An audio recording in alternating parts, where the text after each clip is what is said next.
প্ৰথমে আমি বৃহত্তৰ জেগনগতীয়া অঞ্চলবাসী হৈ আমি সমগ্ৰ অসমবাসীলৈ এই ঈদ উল ফিতৰৰ শুভেচ্ছা জ্ঞাপন কৰিছোঁ আৰু আমি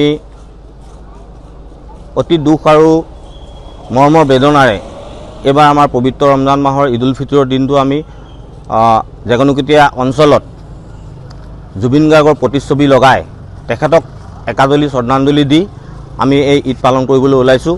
আমাৰ জেগনগতীয়া অঞ্চলত আমি সকলো দিশতে তেখেতৰ প্ৰতিচ্ছবি লগাই আমি ঈদ পালন কৰিছোঁ আৰু আমি আশা কৰিছোঁ চৰকাৰে এতিয়া ফাষ্ট ট্ৰেক আদালত ৰেডি কৰিছে, আমি সোনকালে তেখেতৰ যেন ন্যায় পাওঁ। সৰ্বপ্ৰথমে মই আমাৰ জেগনগতীয়া ৰাইজৰ ফালৰ পৰা সমগ্ৰ বিশ্ব মানৱলৈ ঈদ মুবাৰক জনাইছোঁ। দ্বিতীয় কথা হ'ল আমি এইবাৰ প্ৰথম ঈদ পাইছোঁ জুবিন দা মৃত্যু হোৱাৰ পিছত, সেয়েহে আমি জুবিন দাক অকণমান একাজলি মৰম কেনেকৈ যাচিব পাৰোঁ ঈদটো কৰোঁতে আমাৰ আজি এইবাৰ বৰ ফূৰ্তি লগা নাই, আনন্দ লগা নাই, কিন্তু তথাস্বত্বেও আমি জুবিন দাৰ সন্মানাৰ্থে আৰু জুবিন দাক একাজলি মৰম যাচিব বিচাৰি আমি এই ঈদটোত আমাৰ প্ৰত্যেকটো আপুনি দেখিব এতিয়া প্ৰত্যেকটো আমাৰ ইয়াতে আমি জুবিন দাৰ পোষ্টাৰিং কৰি পেলাই জুবিন দালে আমি একাজলি মৰম যাচিছোঁ এই পোষ্টাৰিঙৰ জৰিয়তে। আৰু আমি আশা কৰোঁ অনাগত দিনত আমাৰ চৰকাৰৰ তৰফৰ পৰা হওক বা ন্যায়পালিকাৰ তৰফৰ পৰাই হওক খৰতকীয়াভাৱে যাতে জুবিন দাই ন্যায় পায়।